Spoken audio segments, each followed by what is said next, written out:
ॐ भूर्भुवस्सुवः तत्सवितुर्वरेण्यं भर्गो देवस्य धीमहि धियो यो नः प्रचोदयात्। ॐ परमात्मने नमः।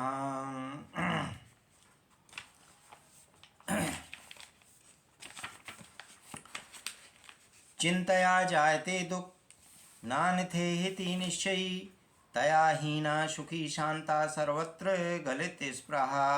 चिंतया चिंता से जायते उत्पन्न होता है दुख। दुख नान्यथा दूसरे से नहीं, यह संसार में इति ऐसा निश्चय करने वाले तथा उससे चिंता से हीना हीन सुखी सुख का अनुभव करने वाला शांता शांत सर्वत्र सभी जगह गलित स्पृहा जिसकी इच्छाएं गल चुकी हैं। इस सृष्टि में दुख की उत्पत्ति का कारण चिंता है, अन्यथा कोई दूसरा कारण नहीं है। ऐसा निश्चय करने वाला व्यक्ति इस चिंता को त्याग कर सभी प्रकार की आकांक्षाओं को गलाकर सुख तथा शांति का अनुभव करने वाला होता है।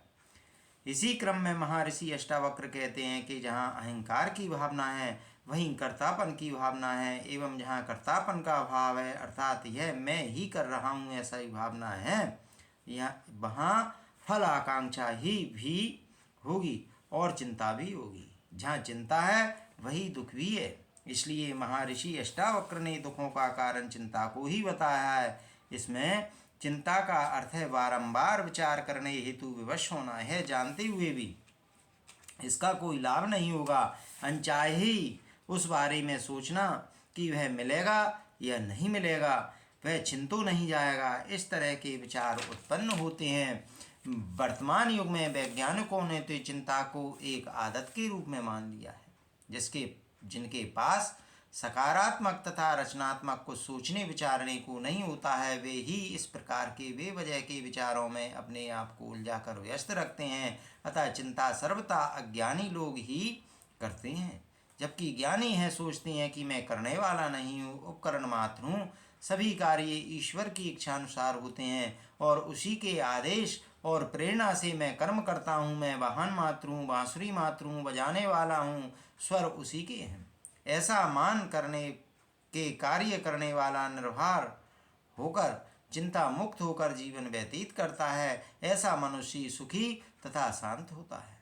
उसकी ऐसी भावना से उसकी संपूर्ण इच्छाएं विनष्ट हो जाती हैं। वह स्वयं की इच्छा से नहीं, ईश्वर की इच्छा मानकर कार्य करता है, जिससे वह चिंता मुक्त रहता है। जैसे छोटा बच्चा अपने पिता की उंगली पकड़कर निश्चिंत हो जाता है, वैसे ही मनुष्य परमेश्वर का सहारा लेकर निश्चिंत होकर जीवन व्यतीत करता है, जिसके कारण वह अनेकों प्रकार की मानसिक चिंताओं से मुक्त रहता है। जो उस परमेश्वर की शक्ति में आस्था नहीं रखते हैं, उनका जीवन हमेशा अनेकों प्रकार की परेशानियों से घिरा रहता है। अतः मानसिक संतुलन बनाए रखने हेतु परमेश्वर के प्रति विश्वास रखना अति आवश्यक है। ईश्वर है या नहीं यह इतना महत्व नहीं रखता जितना कि ईश्वर को मानना महत्व रखता है।